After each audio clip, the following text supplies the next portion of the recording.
Ayan. So, dito po ito mga Q sa New Washington Memorial Park. Ayan. So, para doon sa mga wala ng update dito, ayan po, ganito po dito guys. Malinis po mga Q. Ayan. May mga gumagawa dito guys. Ayan. Preparation para sa undas. Yun, may mga naglilinis. Ayun. Ayun o, may mga naglilinis doon sa dulo mga Q. Ayan, tapos dito nililinis nila, kinukuha nila yung mga kahoy dito guys. Kasi yan pong sa gitna ay chapel po yan. So ayan, tapos na po yung chapel mga Q. Ayan. So ayan po yung mga puntod. Ayan, 2-story po yan mga Q. Sa first floor, ayan, tatlong puntod pataas. Ayan, ganoon din po sa taas, ganoon din po. Ayan, hanggang doon oh. Ayan mga Q. Ayan. Tapos ganun din dito sa kabila mga Q. Ayan. Tapos dito po sa gitna mga Q ay meron din pong mga punto dito sa gitna. Ayan o. Ayan. Hindi ko kasi alam mga Q yung ano yung ginagawa na yun o. Ayan. Pero ito kasi chapel po yan mga Q. Dito po sa New Washington Memorial Park. Ayan. So ayun, may mga gumagawa. Nililinis nila itong mga Q.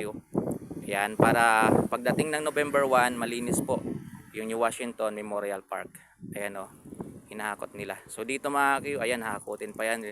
Lilinisin pa yan mga Q para pagdating ng November 1, malinis na po.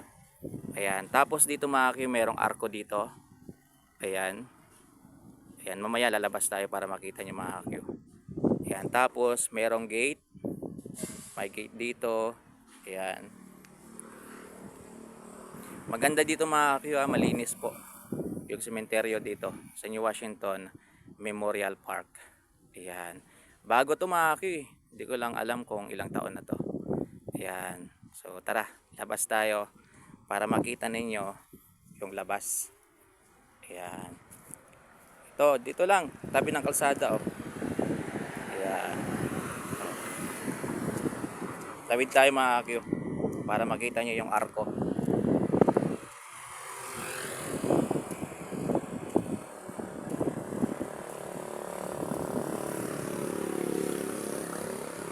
Ayan, oh. Ayan na po mga Q. Oh, di ba? Ayun yung pangalan na New Washington Memorial Park. Ayan, oh, di ba? Napakalinis tingnan, maganda. Ayan. Kaya para doon sa mga pupunta dito sa November 1, ayan, ganyan po yung sementeryo. Dito po sa New Washington Memorial Park. Ayan, actually tatlo po yung sementeryo dito. Ay, 4 po. Ayan, yung Holy Rosary, tapos dito, yan, yung dalawa pa dito sa gilid. So, sana ma-vlog din po natin yon bago magminatay. Yan, para ma-update kayo mga Q. Para may idea kayo sa mga sementeryo po dito.